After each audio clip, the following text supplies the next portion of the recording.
देश में कुछ विचारधाराएं ऐसी हैं, विचारधारा है मुस्लिम।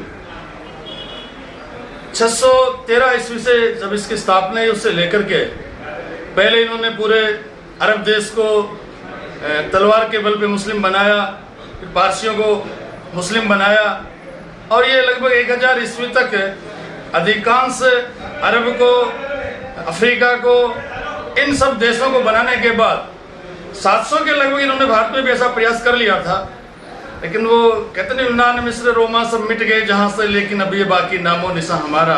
कुछ बात है कि हस्ती मिटती नहीं हमारी, बरसों रहा है दुश्मन दो रही जहां हमारा।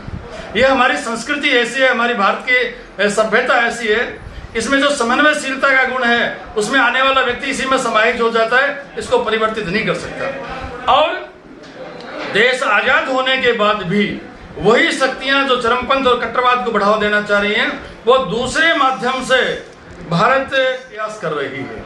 इसी योजना में एक बहुत बड़ी योजना है लव जिहाद, जिसमें मुस्लिम लड़कों के द्वारा उन्हें मौलवियों द्वारा प्रशिक्षण देकर के इस बात के लिए तैयार किया जाता है कि वो हिंदू लड़कियों को विवाह के लिए तैयार करें और फिर उसके बाद उनका धर्मांतरण हो जाए।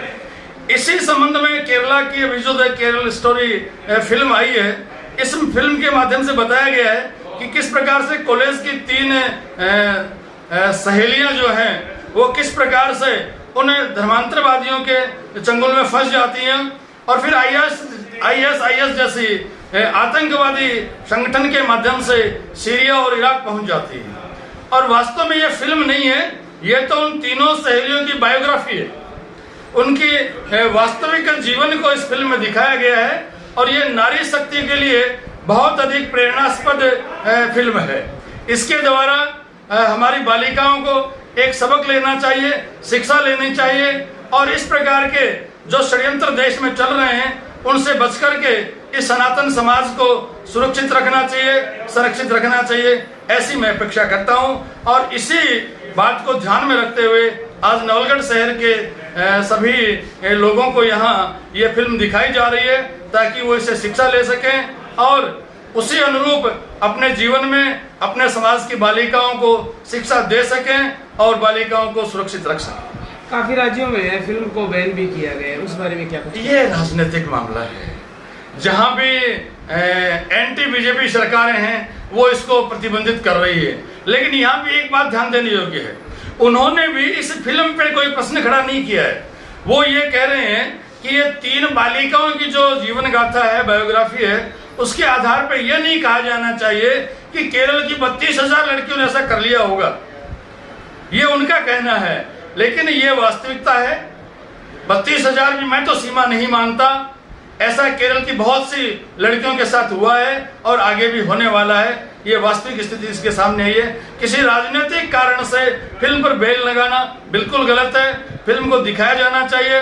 मैं उन राज्यों का धन्यवाद देना चाहता हूं जिन्होंने इस फिल्म को टैक्स फ्री किया है।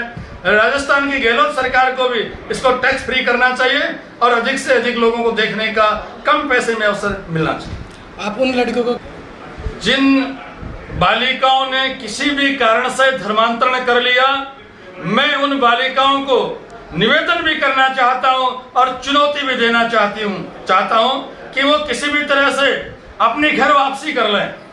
हिंदू धर्म में, सनातन धर्म में उनका स्वागत है। यह के भी जानकारी में होगा, अभी पिछले दिनों ब्यावर क्षेत्र में जो मेव जाति है, जो किसी समय मुस्लिम बन गई थी, बड़ी संख्या में, हजारों की संख्या में, लाखों की संख्या में उनकी घर वापसी हुई है। इसी प्रकार से अन्य और जातियों में ये काम हो रहा है। जो लोग प्राचीन काल में किसी कारण से मुस्लिम बन गए, उनको वापस सनातन समाज में शामिल किया जा रहा है। एक बहुत बड़ा उदाहरण मैं आपको देना चाहूंगा। महाराजा सूरजमल जो भरतपुर के राजा थे, जिन्हें हिंदुआ सूरज भी कहा जाता है, जाट महाराजा भी कहा जाता है, उन्होंने भी जाट समाज से मुस्लिम बने हुए एक विशेष गोत्र को अपने, उनका जो गोत्र था सिंसिनेवार, उनके साथ उन्होंने वैवाहिक संबंध स्थापित करके और उनकी घर वापसी की थी। इसी प्रकार के बहुत से उदाहरण हमारे समाज में, महाराज शिवाजी का उदाहरण है। महाराज शिवाजी ने भी अपनी भतीजी की शादी धर्मांतरण होकर के वापस घर वापसी करने वाले लोगों से की थी। तो इसलिए ये कोई बुरी बात नहीं है। उन्होंने किसी कारणवश यदि धर्मांतरण कर भी लिया तो उन्हें वापस कर लेनी चाहिए। तो क्या जो भी आपके कार्यकर्ता हैं या जो भी देखना चाहते हैं उन्हें वीरपाल जी की ओर से दिखाई जाएगी। आज नवलगढ़ शहर में व्यवस्था की गई है। धीरे धीरे गाँव में भी हम ऐसी व्यवस्था करेंगे कि उनको गांव स्तर पर ही ये किसी भी तरह से हम उपलब्ध करवाएं ताकि वो अपने गांव में इस मूवी को देख सकें। ऐसा मेरा प्रयास रहेगा।